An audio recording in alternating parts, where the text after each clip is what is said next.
to fear Him. In war, there is no substitute for victory. Let us never negotiate out of fear.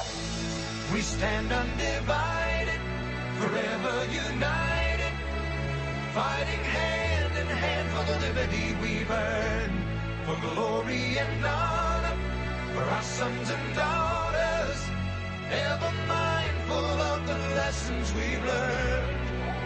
Let the torch of freedom burn.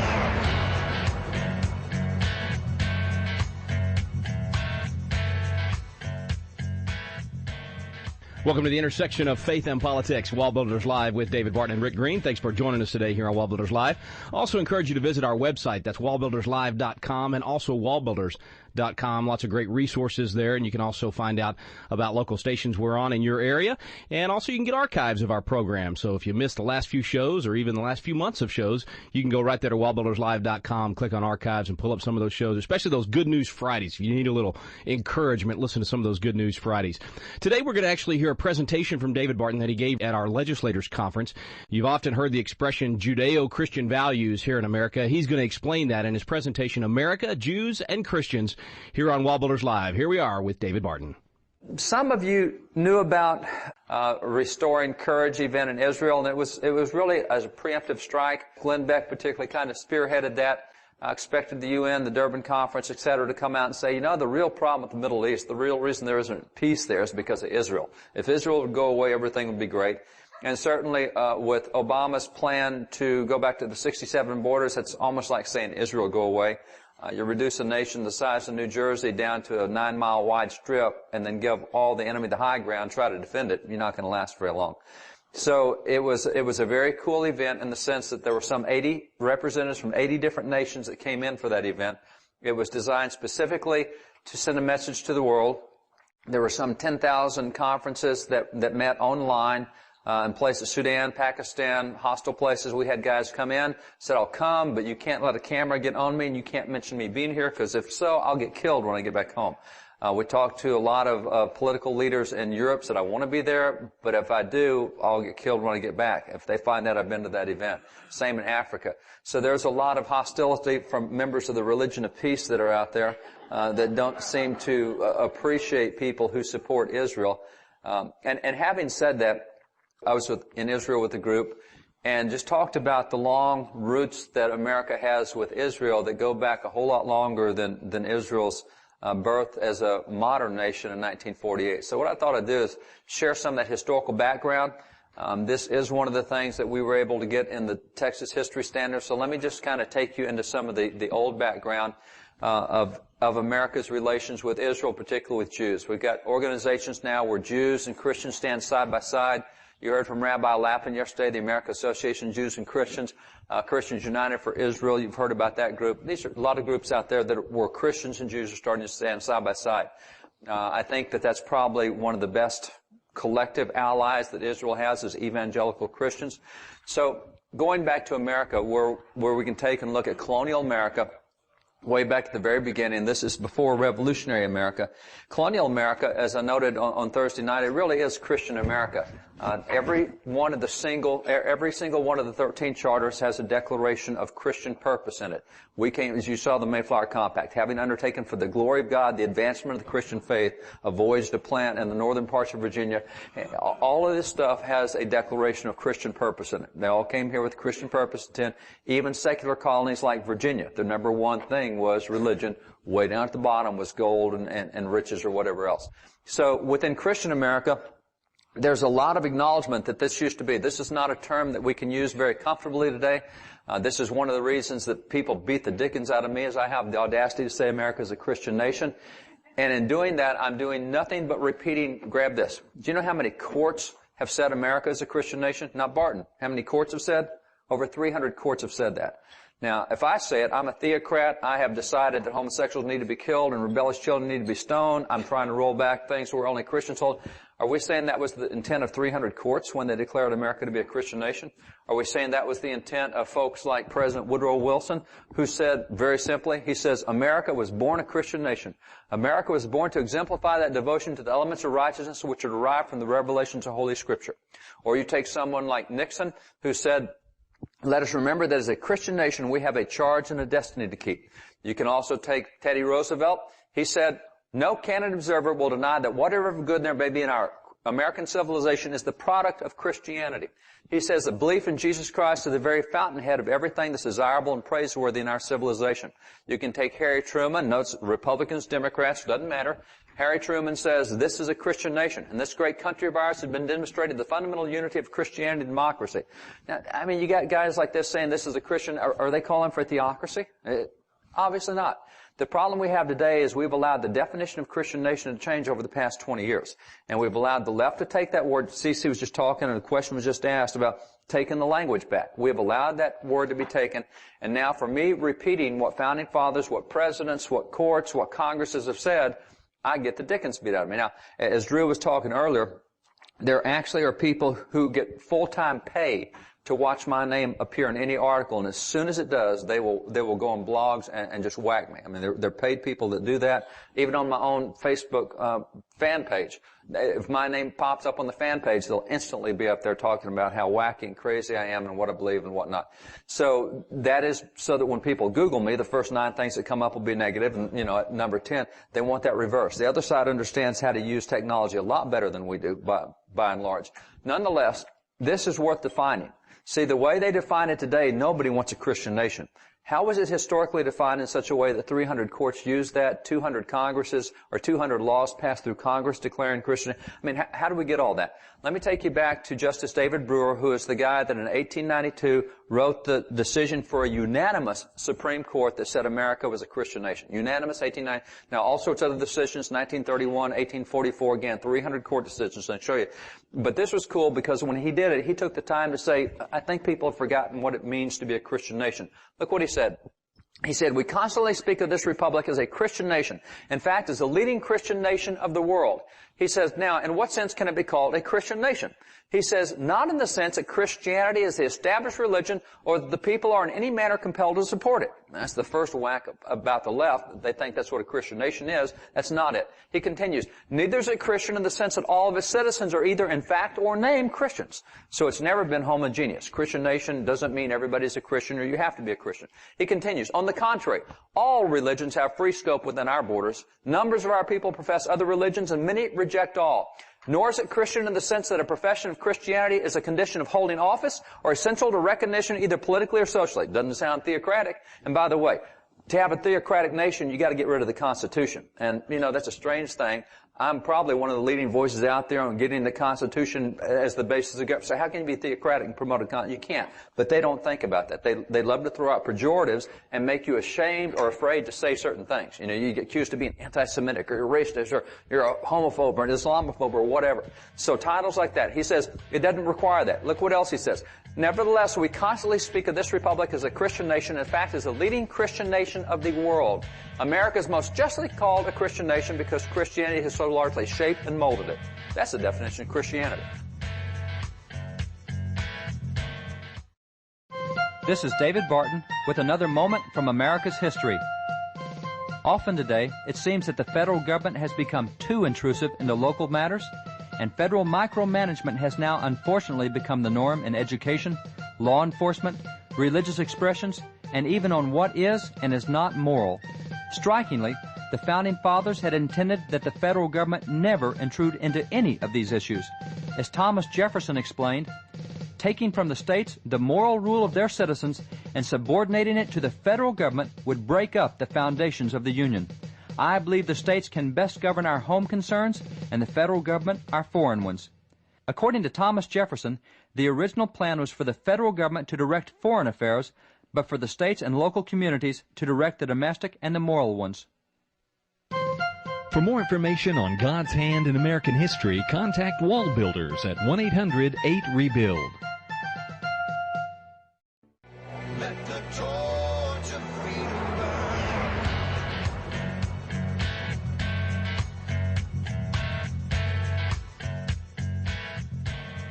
Now, it's going to be hard for anyone to say that Christianity didn't shape and mold America. I mean, that's where we got so many of our institutions. So that is the actual definition of a Christian nation as used for 350 years, 380 years in America. We just let it get away from us the last 20 years. We got to go back to using the right rhetoric. It's because we're a Christian nation that we had so much good relationship between, for example, Jews and Christians in this case. We've always had that close relationship. If you go back, for example, the reason we're close makes a lot of sense. From a Christian standpoint, Romans 11 says, you know, Jews, that's the whole root of the tree into which we're grafted. We've been grafted in. Paul says, don't even think about boasting against the roots. You know, trying to sever off, hey, the roots are not important. It's us Christians up here. That's a stupid philosophy. That'll die without the roots. And so we always understood that we were grafted into the tree, and that's why we have such respect for the tree and for the roots, is because we're part of what's been grafted in. So all of Romans 11 deals with that from a theological standpoint. It would be absurd for Christians to not be pro-Israel or pro-Jewish, because that's the roots from which we derive what we have. I mean, Jesus was a Jew. How can we object to that? So that's why we've always had a close relationship in America, and it's been that way from the very beginning. Now, it was not that way throughout the Middle Ages, but that's why in these Christian colonies, they openly welcomed Jews and Jewish synagogues in from the very first. You'll find that in Rhode Island with a Baptist preacher who founded that, Roger Williams. You have Rhode Island, the synagogue in Rhode Island, 1658, in Richmond, 1719, in Savannah, Georgia. Large Jewish communities across America in these Christian colonies. That's because we had we saw that was so vital, the interaction, the relationship between those two groups of people, Christians and Jews. If you get to the Constitutional Convention, when the Constitution was written, after it was written, we had ratification for it. Once ratification was completed, we celebrated what we'd done with the Constitution. In that ratification parade, you had lots of people participate. And I love what Benjamin Rush said about the ratification parade. As he's in Philadelphia, he watches the parade go by, and everybody's celebrating. We have a new federal government now because the Constitution has been ratified. Look how he described who was participating in the parade. He said, the rabbi of the Jews, locked in the arms of two ministers of the gospel, was a most delightful sight. There could not have been a more happy emblem. Judeo-Christian. Rabbi of the Jews, minister of the gospels, all locked together. We've got this new country. We've got this new constitution. How great is this? Then you have, after the ratification, Washington's notified that he's been unanimously selected President of the United States. And so we have the ratification, we have the inauguration of President Washington. Being inaugurated, that inauguration had 7 religious activities in it that are still repeated in all or part in every presidential inauguration today. Some more, some less, but 7 activities that he stood forth. No inaugural ceremony has ever had more religious activities than what he had. Some have had less, some have had the same amount, but there were 7 different religious activities he had throughout. It's interesting that inauguration was planned by 14 religious leaders.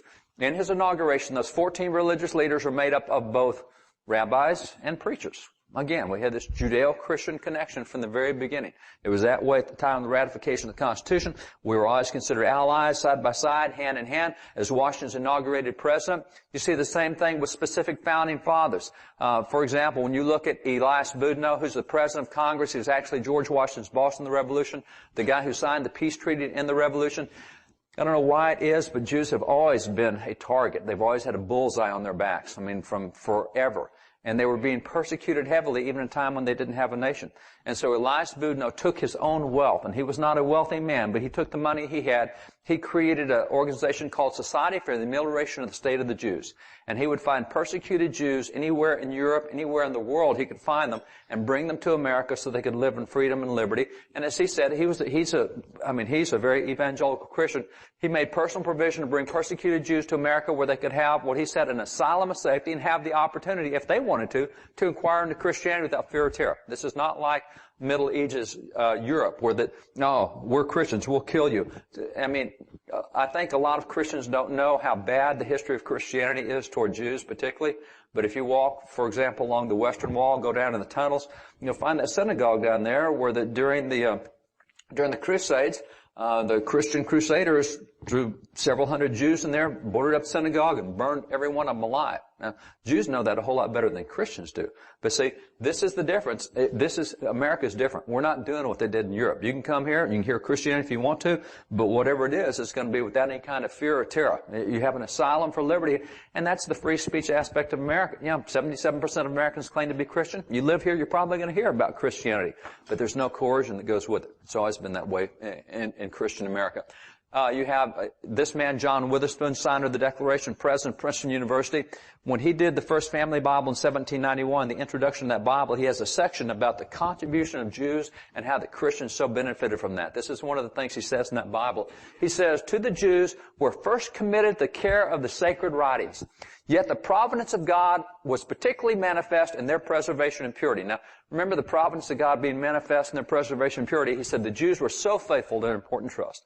The reason we get the Scriptures today is because the Jews were so faithful to what God told them to do.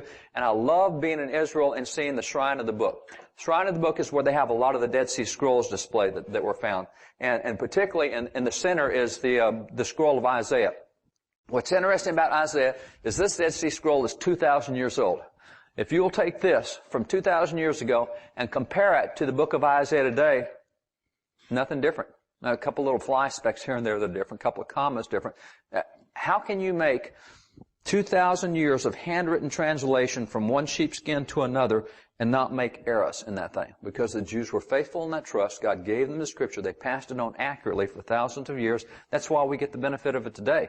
And by the way, this is called vellum, sheepskin. There is a massive museum, several scholars in Oklahoma City created a museum of Bibles, and they have Bibles from they got Dead Sea Scrolls all the way forward. And these old vellum scriptures, vellum is sheepskin, and that's why when previous generations got their diploma, they would always kid about having got their sheepskin, because it was. Your vellum diploma is sheepskin. Do you know how many sheep it took to print a Bible? That's all written by hand. It took 400 sheep to create enough sheepskin to create one scripture, and they're all handwritten. So that's why Gutenberg, as Rabbi Lappin said, Gutenberg, just turned the whole thing over, because now you can use that printable type. Before that, every Bible was handwritten, and it took 400 sheep. Now, can you imagine that? You got a printing shop, and right in front of the printing shop is a butcher shop, because right in front of the butcher shop you got the slaughterhouse. I mean, there's the processing to get 400 sheep to make a Bible. So it's a very complicated thing. But remember, he said the providence of God is particularly manifest. Now, he said that before he knew about the Dead Sea Scrolls. And that's really the providence of God, that those things got put in dry caves where that they were able to remain for thousands of years, literally, centuries, without any deterioration. So you go back to what Witherspoon said. He said the Jews were first committed the care of the sacred writings. The Jews were so faithful in their important trust. And that's why we have accurate Scriptures to this day. That's part of what causes the inerrancy and fallibility of the Scriptures, is how faithful the Jews were to what God had called them to do. John Adams, talking about the contribution of Jewish civilization, he says, the Jews have done more to civilize men than any other nation. They preserve and propagate to all mankind the doctrine of the supreme, intelligent, wise, almighty sovereign of the universe, which I believe to be the great essential principle of all morality and consequently of civilization. Have you ever wanted to learn more about the United States Constitution but just felt like, man, the classes are boring, or it's just that old language from 200 years ago, or I don't know where to start? People want to know, but it gets frustrating because you don't know where to look for truth about the Constitution either. Well, we've got a special program for you available now called Constitution Alive with David Barton and Rick Green, and it's actually a teaching done on the Constitution at Independence Hall, in the very room where the Constitution was framed. We take you both to Philadelphia, the cradle of liberty, and Independence Hall, and to the WallBuilders Library, where David Barton brings the history to life to teach the original intent of our founding fathers. We call it the Quick Start Guide to the Constitution because in just a few hours through these videos, you will learn the Citizen's Guide to America's Constitution. You'll learn what you need to do to help save our constitutional republic. It's fun, it's entertaining, and it's going to inspire you to do your part to preserve freedom for future generations. It's called Constitution Alive with David Barton and Rick Green. You can find out more information on our website now at WallBuilders.com. Let the torch of freedom burn.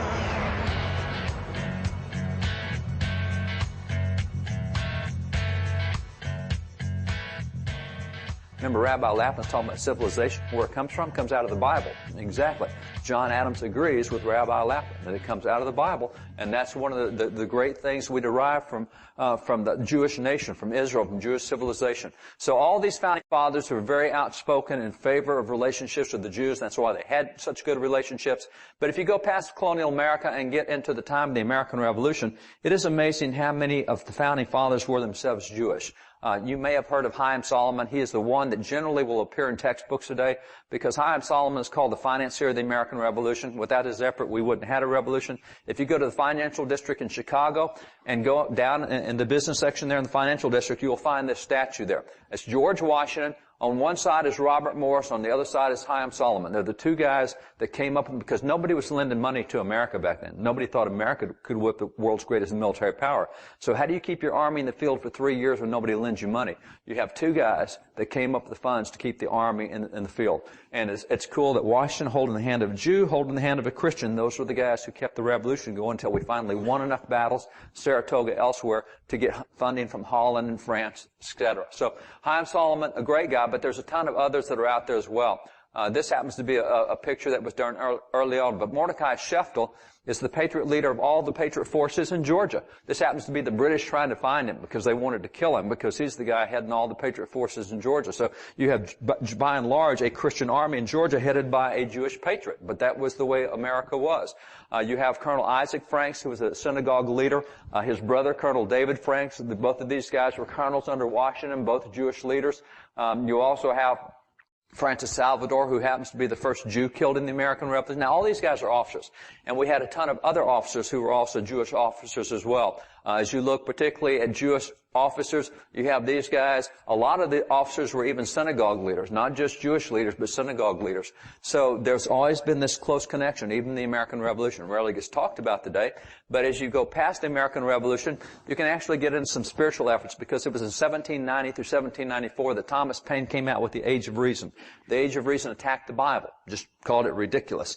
And it's interesting that in defending the Bible, it was a combination of both Christians and Jews that stepped up to whack Thomas Paine for having attacked the Bible. On the Christian side, you had Elias Boudinot. I showed you a picture of him earlier. President of Congress. His book is called The Age of Revelation, or The Age of Reason, shown to be an age of infidelity.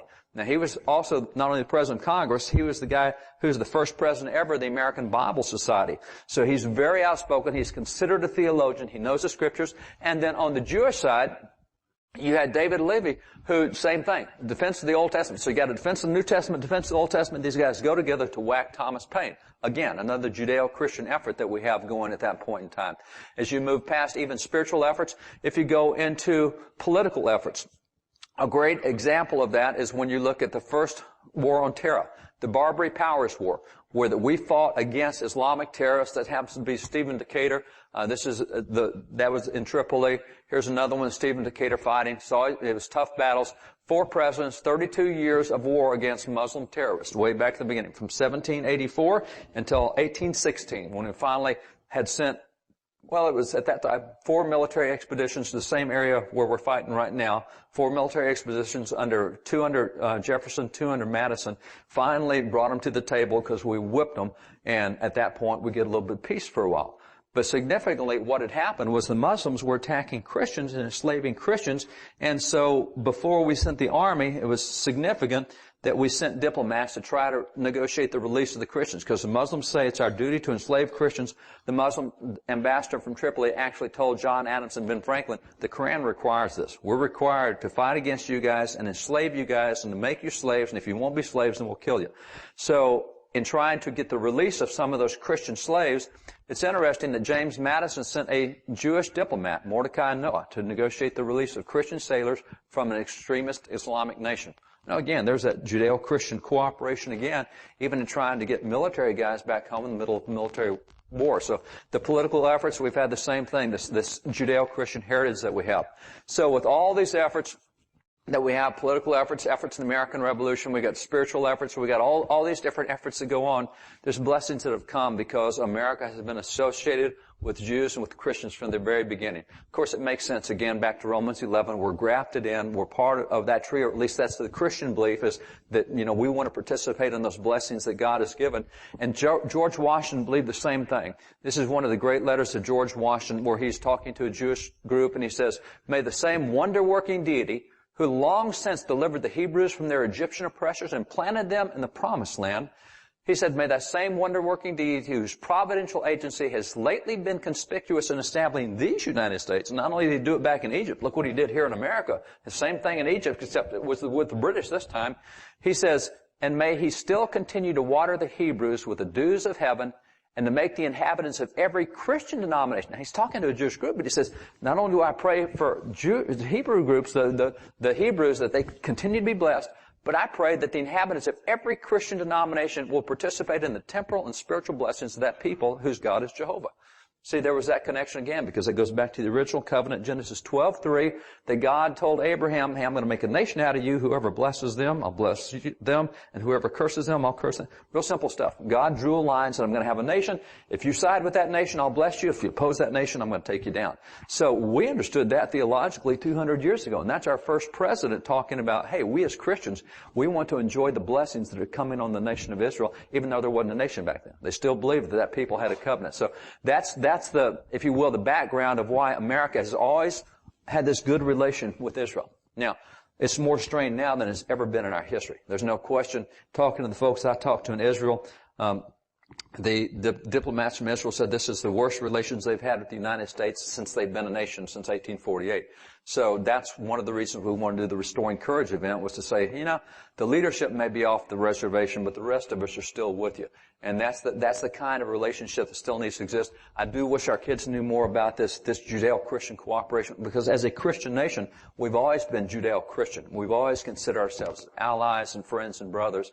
And so in understanding what we can do now, not only from the national level, but from the state level, to work and interface between America and Israel. You know, Governor Perry made several trips to Israel as the state of Texas to say, here's what Texas can do in interfacing with Israel. We can support Israel. We can be cooperative. There's a lot of things states can do. Well, thanks for listening today, folks. That was David Barton in his presentation on America, Jews and Christians. Really explains why we are, in fact, a Judeo-Christian nation, and that is the foundation of our country. You might want to share that link today. Just click on it, copy it, and send it to your friends so that they can learn the same information. You've been listening to WallBuilders Live with David Barton and Rick Green. We stand undivided.